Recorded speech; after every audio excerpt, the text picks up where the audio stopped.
Hola i benvinguts! Segur que alguna vegada, en mirar un espai, ha sorgit la pregunta de com es podria transformar en un ecosistema ple de vida i eficient.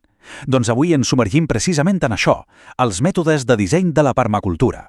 Anem a veure com passar d'una idea abstracta a un sistema viu que funcioni de veritat. Comencem! Aquesta frase tan senzilla, d'acord, ja hi som, hem arribat, captura perfectament el nostre punt de partida. És exactament aquell moment, el punt d'inflexió on tota la teoria que hem acumulat es queda enrere i comencem a construir. Aquest és el salt que farem. Exacte. Aquesta anàlisi va d'això, de com passem del concepte al que és tangible. De seguida veurem que cada component d'un disseny, ja sigui un arbre fruiter, un estany, el que sigui, no és una peça aïllada. Al contrari, forma part d'un teixit viu i la nostra feina és aprendre a entrellaçar-lo tot. I tot, absolutament tot, comença amb el pas més decisiu, l'observació. És que no hi ha millor mestre de disseny que la natura. Abans de posar-nos a dibuixar ni una sola línia, hem d'entendre la saviesa que ja existeix als ecosistemes naturals. Només així la podrem adaptar. Aquí és on l'observació es transforma en acció. No es tracta només de mirar un bosc, sinó d'entendre'l de veritat. Com es mou l'energia del sol i de l'aigua, com col·laboren les plantes entre elles en aquestes associacions on s'ajuden a créixer.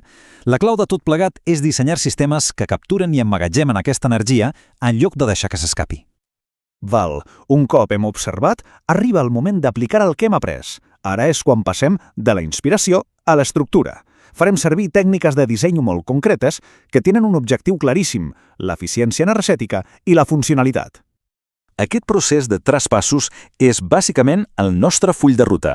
Primer analitzem els components, què tenim exactament. Després establim el flux, com es connecten entre si i finalment organitzem tot en un pla persones. Així és com transformem les observacions en un pla d'acció coherent. Això de la zonificació és una idea genial, de baró. És senzilla però superefectiva. La idea és col·locar els elements que necessiten més atenció o que visitem més sovint, com per exemple l'hort d'herbes aromàtiques, ben a prop de casa. I aquells que demanen menys interacció, com un bosc per fusta, doncs més lluny. El resultat, estalviem temps i energia cada dia.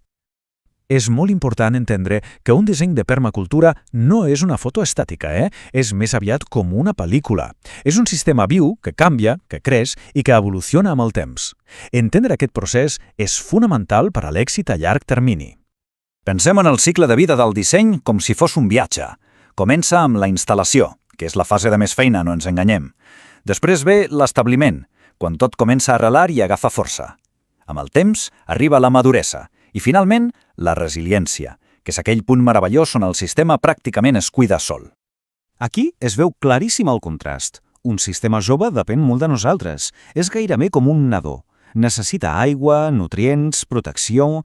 Però un sistema madur, en canvi, es regula a si mateix, crea el seu propi microclima, recicla els nutrients i es defensa molt millor de plagues o sequeres. L'objectiu, per tant, és guiar el sistema cap a aquesta autonomia. I amb tot això, ja tenim les eines i el marc de treball sobre la taula. La permacultura deixa de ser una idea abstracta i es converteix en una cosa tangible. Ara tenim una estructura clara per començar a dissenyar amb confiança, sabent què podem esperar a cada pas del camí. Fem un repàs ràpid del que hem vist.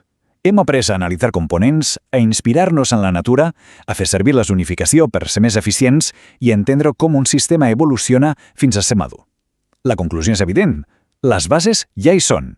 És hora de passar a l'acció. Aquesta frase és bàsicament el tret de sortida. La planificació teòrica s'ha acabat. Ara comença el moment de la construcció, el moment de donar vida real a tot allò que hem dissenyat sobre el paper. I acabem amb aquesta pregunta que en realitat és una invitació directa a passar a l'acció. Amb tot el que s'ha explicat, per on es començaria? Quina seria la primera peça d'aquest trencacloles? Pensant això no és només un exercici teòric, és de fet el primer pas per començar a crear un sistema resilient.